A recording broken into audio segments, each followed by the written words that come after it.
Assalamualaikum warahmatullahi wabarakatuh.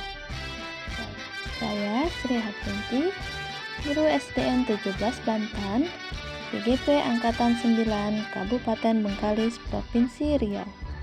Kali ini saya akan menampilkan tugas koneksi antar materi modul 1.1 dan 1.2. Koneksi antar materi ini menggunakan model refleksi 4P. Yang pertama peristiwa, kedua perasaan, ketiga pembelajaran, dan yang keempat penerapan ke depan. Dari yang pertama yaitu peristiwa. Momen yang paling penting dan mencerahkan bagi saya dalam proses pembelajaran modul 1.1 hingga modul 1.2 adalah pertama, mempelajari modul 1.1 tentang filosofi pemikiran Ki Hajar Dewantara sebagai acuan pendidik dan modul 1.2 tentang nilai dan peran guru penggerak. Yang kedua, memahami filosofis pemikiran Ki Hajar Dewantara di mana seorang guru sebagai pamong yang bertugas menuntun murid sesuai kodratnya serta pembelajaran yang menghamba pada anak. Yang ketiga, menganalisis nilai-nilai dan peran guru penggerak yang berkaitan dengan filosofi Ki Hajar Dewantara beserta penerapannya di kelas maupun di sekolah. Selanjutnya, momen yang paling menantang bagi saya dalam proses pembelajaran modul 1.1 hingga modul 1.2 adalah melakukan aksi nyata atau penerapan dari filosofis pemikiran Ki Hajar Dewantara. Selanjutnya, mengerjakan setiap tugas dengan adanya batas waktu, terutama untuk tugas kolaborasi yang hanya memiliki waktu 1 hari untuk berdiskusi dengan teman satu kelompok sesama CGP. Refleksi yang kedua yaitu perasaan. Saat momen itu terjadi, saya merasa bagaikan gelas kosong yang membutuhkan tuangan air. Dalam hal ini adalah pengetahuan.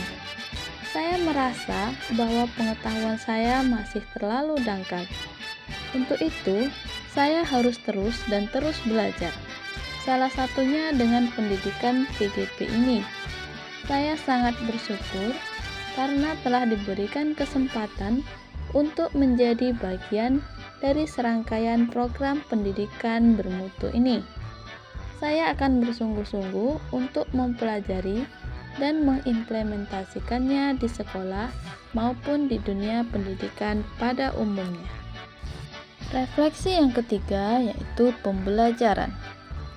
Sebelum momen tersebut terjadi, saya pikir bahwa murid yang baik adalah murid yang duduk diam, mendengarkan, dan guru sebagai pusat pembelajaran. Murid harus mencapai segala sesuatu yang diinginkan guru sebagai wujud ketercapaian tujuan pembelajaran. Mengedepankan penilaian ranah kognitif dan KKM sebagai standar ketuntasan belajar siswa. Merefleksikan pembelajaran itu tidak penting. Yang penting, menyampaikan materi dan siswa paham dengan materi tersebut. Namun sekarang, saya berpikir bahwa murid yang baik adalah murid yang selalu aktif dalam proses pembelajaran. Murid yang bertindak sebagai subjek pembelajaran atau pelaku. Penilaian afektif dan psikomotor harus dilakukan karena tiap murid mempunyai kodratnya masing-masing. Guru bukan menuntut, tetapi hanya menuntun agar segala kodrat yang ada pada anak tersebut dapat berkembang secara maksimal. Refleksi justru sangat membantu saya untuk mengetahui letak kelemahan dan kekurangan yang harus diperbaiki dalam pembelajaran. Refleksi yang keempat yaitu penerapan ke depan. Untuk dapat menguatkan nilai-nilai dan peran saya sebagai guru penggerak, saya akan melaksanakan pembelajaran yang berpihak pada murid dengan menggunakan media dan metode pembelajaran yang bervariasi supaya murid aktif dalam pembelajaran. Selanjutnya, mengikuti pelatihan-pelatihan atau seminar untuk meningkatkan kompetensi saya sebagai guru. Selalu berpikir terbuka terhadap setiap perubahan dan terbuka terhadap saran dari pimpinan dan rekan sejawat. Berkolaborasi positif bersama teman sejawat, warga sekolah, komunitas, dan masyarakat. Selalu mencoba hal-hal baru, bergerak aktif, dan berani untuk berkarya. Demikian pemaparan saya tentang koneksi antar materi modul 1.1 dan 1.2. Di dalam modul saya menemukan kata-kata bijak. Jika kita gagal dalam merencanakan, berarti sama saja kita sedang merencanakan kegagalan yang dikemukakan oleh Benjamin Franklin. Demikian, terima kasih, salam dan bahagia.